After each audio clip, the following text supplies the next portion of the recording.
And we're getting you breaking news on the Kuldeep Sengar case. As Supreme Court stays bail to Sengar, his daughter cries foul. Sengar's daughter says survivor repeatedly changed statements and our dignity was stripped off.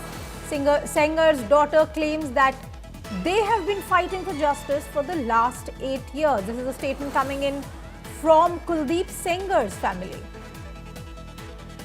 Srishti Ojha is joining me live from the Supreme Court on this.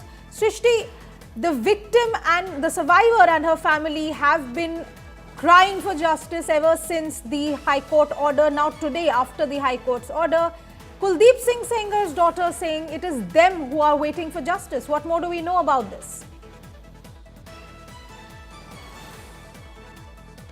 Well, yes, Anisha, since the morning we've seen the survivor of the Now rape case who had appeared before the Supreme Court physically. Her family members speak about the High Court judgment that was challenged and has today been stayed by the Supreme Court.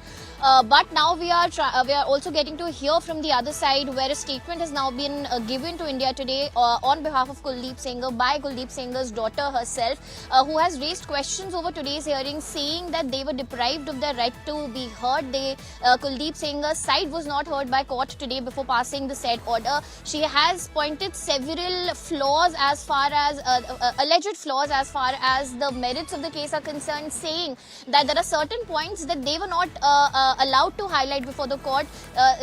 What they are claiming is that there were findings by a medical board of AIIMS that the survivor at that time was not a minor, was in fact 18 years old.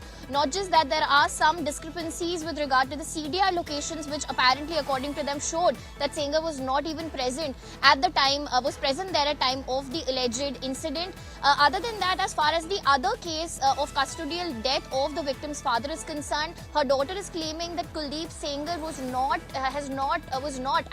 was present in the city when the incident has happened, and he's only been roped in for criminal conspiracy. According to them, it's they are the ones who've been also fighting for justice for the last 8 years. However, their feelings, their sentiments are not being considered, and now they're being deprived of their right to be heard as well.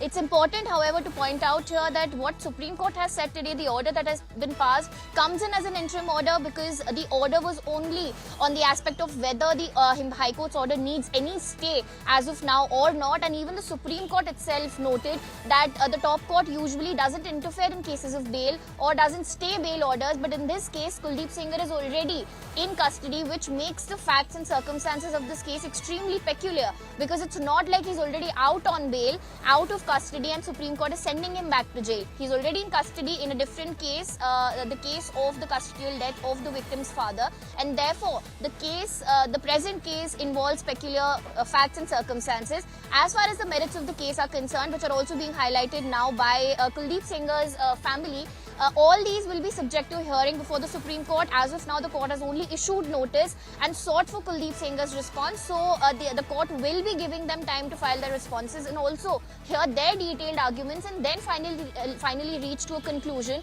as to whether High Court's order suspending the sentence of Kuldeep Sengar in the Now rape case and granting him bail was right or not. Back to you. All right. Thank you very much for that, Srishti Ojha.